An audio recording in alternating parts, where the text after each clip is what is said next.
Hello मेरे प्यारे बच्चों। आज ज़रूरी जानकारी में आज का विषय है सीबीएसई की नई सोच। आज आप लोग जो भी सीबीएसई पैटर्न को फॉलो करते हो वो एक नए तरह के प्रश्न पत्र क्वेश्चन पेपर आप देख रहे हो। इसमें 3-4 साल पहले एमसीक्यू और मैचिंग, कॉलम मैचिंग, ये सब बड़े ही नायाब तरीके का आया और फिर वैल्यू बेस्ड क्वेश्चन भी आया। लेकिन इस साल एक और नई सोच लेकर सीबीएसई आई है और वो है कैरेक्टर और चैप्टर लेसन का कोलैबोरेशन। अब हम बात सब बातों पर करेंगे, लेसन के कोलैबोरेशन, कैरेक्टर के कोलैबोरेशन। पहले बात करते हैं हम कि 3-4 साल पहले क्या सोच लेकर आए थे सीबीएसई। तो बात ये हुई कि आजकल टेक्नोलॉजी बच्चे सब और सबके हाथ में है। तो टेक्नोलॉजी होने के बाद आप देखोगे कि आज के दौर में कोई भी बच्चा कम इंटेलिजेंट तो है ही नहीं, सब एक से एक इंटेलिजेंट आपको देखने को मिलेंगे। ऐसे में 80, 90 या 100% मार्क्स आना कोई बड़ी बात नहीं रह गई थी। अब इंटेलिजेंट बच्चे हो गए, लेकिन हमें तो इंटेलिजेंट में भी इंटेलिजेंट निकालना है, बुद्धिमानों में भी बुद्धिमान निकालना है। ये सीबीएसई की सोच थी। सीबीएसई के 4 साल पहले वाले पैटर्न पर किसी को भी 90%, 100%, 80% आना मामूली सी बात हो गई। अब सीबीएसई ने चाहा कि हम बुद्धिमानों में से भी एक क्रीम, एक मलाई निकालकर बाहर करें। उसके लिए उन्होंने सबसे पहले आपको एमसीक्यू लाया, वैल्यू बेस्ड क्वेश्चन लाया, ये सारी चीज़ें ला करके उसने आपको दिया। इसके अलावा उन्होंने फिर वैल्यू बेस्ड क्वेश्चन भी लाया। वैल्यू बेस्ड क्वेश्चन में क्या था और क्या है ये आप सब जानते हो। वैल्यू बेस्ड क्वेश्चन का मतलब होता है कि आपको किसी भी लेसन, चैप्टर, चाहे वो मैथ हो या साइंस हो, कोई भी हो, या लिटरेचर हो, सब में से कोई एक पैराग्राफ दे दिया या 2 लाइन ही लिखा और फिर उसको उस 2 लाइन को स्टडी करके और आपको आंसर देना है जो भी नीचे क्वेश्चन पूछा जा रहा है। ज़्यादातर आप देखोगे कि क्वेश्चन पूछते क्या है कि वैल्यू बेस्ड क्वेश्चन देकर और आपकी विचारधारा को पूछा जा रहा है। और ध्यान रहे कि वो आपकी विचारधारा को अगर पूछा है तो उसका आंसर ना तो कोई टीचर सिखा सकता है, ना ही कोई बुक, किताब, सैंपल पेपर, कुछ भी नहीं सिखा सकता है आपको, क्योंकि वो आपकी विचारधारा मांगी गई है। हाँ, टीचर लोग जरूर कर सकते हैं वैल्यू बेस्ड क्वेश्चन के लिए कि आपको तरीका बता सकते हैं, हम लोग आपको सोचने का तरीका बता सकते हैं कि किस तरह तुम वैल्यू बेस्ड के क्वेश्चन का आंसर दोगे, कैसी अपनी विचारधारा को प्रकट करोगे। और बहुत सारे आप देखते हो ना क्वेश्चन होते हैं जिसका आंसर एक ही तरह के सब स्टूडेंट देंगे, लेकिन वैल्यू बेस्ड क्वेश्चन में प्रत्येक स्टूडेंट का डिफरेंट आंसर होगा, क्योंकि उनको अपनी अपनी विचारधारा पेश करनी होती है, लिखनी होती है।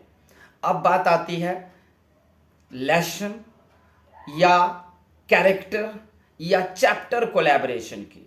तो ये लेसन और कैरेक्टर कोलैबोरेशन अभी अभी आपको लिटरेचर में मेनली आया है, अभी ये साइंस में या कहीं और नहीं आया है। ये है क्या लेसन और कैरेक्टर कोलैबोरेशन? तो एक एग्जाम्पल से मैं समझाऊंगा कि आप 10th क्लास में ही देखते हो कि एक होरेस डेनबी नामक कैरेक्टर है और एक लेंचो नामक कैरेक्टर है। होरेस डेनबी जो है वो एक चोर होता है, साल में एक ही बार वो चोरी करते हैं क्योंकि उनको बुक खरीदनी होती है। और लेंचो जो एक पहाड़ी एरिया में रहता है और वो भगवान पे बिलीव करता है, और जब उसकी फसल नष्ट हो जाती है तो वो एक भगवान से मदद मांगने के लिए एक लेटर गॉड को लिख देता है। अब आपको यहां पर में कैरेक्टर कोलैबोरेशन कराएगा, कहेगा कि अगर लेंचो के स्थान पर होरेस डेनबी होता तो क्या होरेस डेनबी भी चोरी करता, ये पूछा जाएगा। या फिर लेंचो अगर होरेस डेनबी की जगह पे होता तो क्या वो फसल नष्ट होने के लिए क्या वो भी किसी ग्रैंज ओवर में जाकर के चोरी करता? इस बात का आपको आंसर ढूंढना होगा। अगर पूछोगे आप कि इस कोलैबोरेशन का जवाब कैसे दिया जाए इस कैरेक्टर का, तो मैं आपको बताऊंगा कि अगर होरेस डेनबी लेंचो की जगह पर होता तो वो चोरी नहीं करता, वो भी भगवान या गॉड को लेटर ही लिखता, क्योंकि पहाड़ी भाग में चोरी करने का कोई फैसिलिटी सुविधा होती ही नहीं है। और अगर लेंचो होरेस डेनबी की जगह पे होता तो क्या वो भगवान को हेल्प के लिए लेटर लिखता या फिर वो चोरी कर लेता ग्रैंज ओवर में जाके। तो मैं आपको बताऊंगा कि तब लेंचो भी वहाँ पर ग्रैंज ओवर में जाकर चोरी कर लेता। ये अगर मुझसे पूछा जाता ऐसे कैरेक्टर का कोलैबोरेशन करा के, तो मैं ये आंसर देता। आप लोग डिफरेंट आंसर भी दे सकते हो और आपका भी आंसर सही हो सकता है, ये मैं आपको पहले बता दूं। तो इसी तरीके से आपको लेसन का कोलैबोरेशन भी आएगा। लेसन के कोलैबोरेशन में आप देख रहे हो 10th में एक बल्ली माई है। अब बल्ली माई की कैरेक्टर को 11th के चार्ली की वाइफ लुइसा के कैरेक्टर से आपको कहा जाएगा कि कोलैबोरेशन कराओ, यानी कि 2 क्लास का अंतर हो गया। अभी तो कैरेक्टर और लेसन कोलैबोरेशन एक ही क्लास में था, लेकिन नहीं, आप जो 10th क्लास में पढ़ रहे हो इंग्लिश या हिंदी, उसमें से किसी लेसन या कैरेक्टर को उठाकर 9th क्लास के जो आप पढ़कर आ चुके हो उसमें से आप मैच करके और कोलैबोरेट करके और आपको कहा जाएगा अब आंसर दो। वो कुछ भी क्वेश्चन पूछ सकते हैं। तो अब कुछ स्टूडेंट ने पूछा कि ये जो सर कैरेक्टर कोलैबोरेशन है, लेसन कोलैबोरेशन है, क्लास कोलैबोरेशन है, 10th क्लास में होते हुए हमें 9th की बातों को सोचकर आंसर देना है, 12th क्लास में होते हुए हमें 9th क्लास या 10th क्लास की बातों का आंसर देना है, इतना कुछ याद तो रहता ही नहीं है, फिर हम कैसे इसका आंसर दें। साइंस वाले खासकर कहते हैं कि हम लोग तो वैसे भी सर लिटरेचर को 2-3 दिन ही पेपर से पहले पढ़ते थे, सब दिन तो साइंस सब्जेक्ट में लगे रहना पड़ता है। ऐसे में 12th और 11th क्लास के जो लेसन है इंग्लिश या हिंदी का, उसका कोलैबोरेशन अगर वो 9th या 10th से करा दिए हैं तो हमें इसका आंसर देने में बहुत मुश्किल होता है और फिर अच्छा परसेंटेज तो नहीं आएगा, हमारा परसेंटेज लिटरेचर इंग्लिश के कारण गिर जाएगा, ऐसा साइंस के स्टूडेंट हमसे पूछते हैं। तो अब मेरा जवाब यहाँ क्या होना चाहिए, तो मैं आपको इसका जवाब देता हूँ कि आप इस समस्या का हल कैसे ढूंढोगे। इस समस्या का हल है, देखो आप फिल्में देखते हो, जब आप फिल्में देखते हो तो साल 2 साल बाद भी अगर उसकी स्टोरी पूछा जाए तो आपको याद रहता है, कैरेक्टर का नाम भी पता होता है। अब बताओ ये कैसे हुआ, ये 2 वजह से हुआ। पहली बात तो जब आप फिल्म देखें तो पूरी आप एकदम तन मन से देखें, आपका विचार इधर उधर कहीं नहीं गया, दिल लगा के आप उस फिल्म को देख रहे थे, इसलिए आपको 2 साल बाद 3 साल बाद भी सारी बातें याद रह गई। तो अब आप लोगों को कुछ समझ में आ रहा है कि कैसे आपको वो चीज़ें याद रहेंगी, इसलिए मैंने अभी बता दिया है। अगर कोई 9th 10th में हो तो अभी से सोच लो कि अगर 11th में हम जाएंगे तो 9th 10th के लेसन, क्लास और कैरेक्टर का कोलैबोरेशन अब कराया जाएगा, क्योंकि सीबीएसई की ये नई सोच आ गई है। क्योंकि सीबीएसई चाहती है कि अच्छे से अच्छे मार्क्स जो जिन बच्चों को आता है वो और बुद्धिमानी दिखाए और मतलब नायाब और नए तरीके से क्वेश्चन पूछ करके उसका आंसर वो लेना चाहती है सीबीएसई, और आपको और बुद्धिमान बनाना चाहते हैं। तो ध्यान आ गया कि अगर आप फिल्में देख रहे थे, बड़े दिल से देख रहे थे, सब कुछ याद रह जाता है। अब इसी मन को लेकर आपको 9th 10th 11th सारे क्लासों के जो खासकर लिटरेचर हैं उनकी कहानियों को फिल्मों की तरह आपको देखना है, जैसे आप कोई फिल्म देख रहे हो, और तब आप मुझे आकर बताना कि आपको क्या कोई चीज बातें थी जो याद नहीं रही थी, सब याद रहेगा। और एक और पॉइंट कि अगर कोई स्टोरी है या कुछ है तो उसे अपने जीवन में उतारो। लेंचो है, होरेस डेनबी है, या बल्ली माई है, या वो चोर हरी सिंह था, ये सब चीज़ें को अपनी निजी जिंदगी में कहीं न कहीं जोड़ दो। बाजार जाते हो, स्कूल जाते हो, कहीं न कहीं उसको जोड़ दो। अपने दोस्तों के बीच में कभी कभार उसके बारे में बात कर लो। जैसे दोस्तों में बहस हो रही है तो आप एग्जाम्पल ले आए होरेस डेनबी का, या फिर अ थीफ स्टोरी यानी कि हरि सिंह का, इन सब का एक एग्जाम्पल ले आए, उनको बताए कि देखो उसने चोरी किया था तो क्या हाल हुआ। इस सब तरीके की अगर आप अपने दोस्तों के बीच में कभी कभार भी थोड़ा बहुत बातें कर दोगे तो बातें सारी कुछ याद रहेगा। हम तो अपने क्लास में अपने बच्चों के साथ 9th की भी 10th की भी सारे, जब भी कोई बच्चा गलती करता है तो मैं उसके गलती को जो समझाता हूँ तो किसी न किसी लेसन को उठा करके और उसको उससे उदाहरण देकर मैं उस बच्चे को समझाता रहता हूँ। तो मुझे भी याद रहता है, और मैं मेरे तो सारे बच्चे को लिटरेचर 9th का 10th का 11th 12th में जो बच्चा गया उसे 9th के सारे स्टोरी के बारे में पता होता है, क्योंकि मैं टाइम टाइम पर ऐसी बातें पूछता रहता हूँ या ऐसी बातों का बच्चों के बीच में बहस भी करा देता हूँ, जिससे याद रहता है। और जो ऑनलाइन के बच्चे, मैंने उनके लिए कहा है कि आप पहली बात तो दिल से पढ़ो, दूसरी बात आप फिल्में जैसे देखते हो वैसे ही आपके अपने बुक के स्टोरी को पढ़ना है, वो ऑटोमेटिक याद रहेगा। कभी कभार उसे याद कर लेना है, और 2-3 दिन तक ही आपको, कम से कम 2-3 दिन तक शाम या सुबह कभी भी 2 मिनट या 4 मिनट के लिए उस स्टोरी को सोच दो।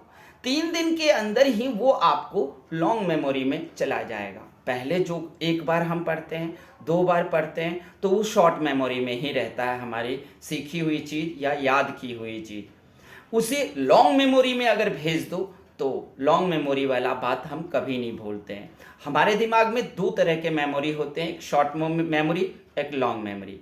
हमें क्या करना होता है, रिवीजन करके और रिपीट करके उसे लॉन्ग मेमोरी में भेजना पड़ता है शॉर्ट से, क्योंकि आप आज पढ़े निश्चित रूप से आप भूलोगे, कल भूल जाओगे, लेकिन आज पढ़े, दोपहर में पढ़े और शाम को थोड़ा सा उन्हें पुनः स्मरण कर दो, यानी कि रिकॉल कर दो, और फिर दूसरे दिन भी 2 मिनट के लिए ही रिकॉल कर दो, तीसरे दिन भी आप 3, 4, 5 मिनट के लिए ही रिकॉल कर दो। अगर ऐसा 3-5 दिन आप कर देते हो तो आप देखते हो कि उस स्टोरी की एक बहुत बड़ा बृहद रूप आपके दिमाग में समा गया है, जो अब जाने वाला नहीं है।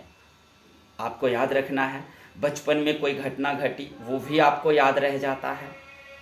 तो जब बचपन में घटी हुई घटना आपको याद रह सकता है तो 12th क्लास में आकर आपको 10th क्लास की कोई भी हिंदी इंग्लिश की लेसन क्यों नहीं याद रह सकता? बिल्कुल याद रह सकता है, बशर्ते आप उसे लॉन्ग मेमोरी में भेज दो। और मैंने बता दिया लॉन्ग मेमोरी में कैसे भेजा जाता है।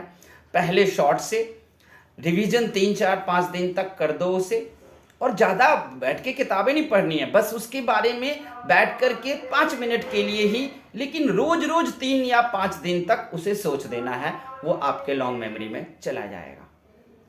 तो ओके बच्चों, आप लोग समझ गए हो कि आपके पास क्या आ गया है। सीबीएसई की नई सोच आ गई है, नए टाइप के क्वेश्चन आए हैं।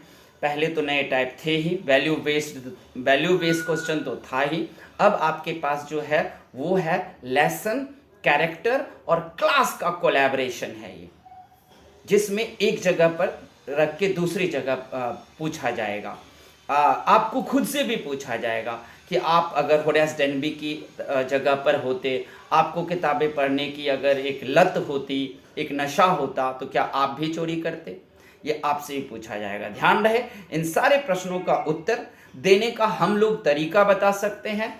आंसर क्या दिया जाएगा, इसका सही आंसर क्या होगा, कोई नहीं बता सकता। आप जो भी आंसर दोगे वो बिल्कुल सही होगा, उसे सही माना जाएगा। ये मत सोचना कि हमें तो इसका कोई आंसर सिखाया ही नहीं है तो मैं इस क्वेश्चन का आंसर कैसे दूं, क्योंकि वो क्वेश्चन का आंसर कौन सिखाएगा, ये तो आपका था, आपको आंसर देना था, आपकी अपनी सोच के अनुसार आंसर देना था, और जो भी आप अपनी सोच के अनुसार आंसर दोगे वो बिल्कुल सही जाएगा। इतना भर आप याद रखना, बस ग्रामेटिकल ढंग से सही लिखना, सही शब्दों का चुनाव करना, अपनी बातें रखना। अगर आप कहते हो कि नहीं मैं होरेस डेनबी की जगह होता और किताब पढ़ने की हमें नशा होता तो मैं भी चोरी ही करता, तो भी आपका आंसर सही जाएगा। आप कहते कि नहीं मैं चोरी नहीं करता, मैं कोई और रास्ता ढूंढता, वो भी आंसर सही जाएगा। मार्क्स हर एक स्थिति में आपको मिलेगा। ओके बच्चों, तो याद रखना है, यही थी सीबीएसई की नई सोच। हमने जानकारी इकट्ठा किया कि ये क्लास लेसन और कैरेक्टर को कोलैबोरेट करा रहे हैं, तो ये चीज़ आपको याद रखनी पड़ेगी। और दूसरी बात कि कुछ बातें याद भी रखनी पड़ती है ना।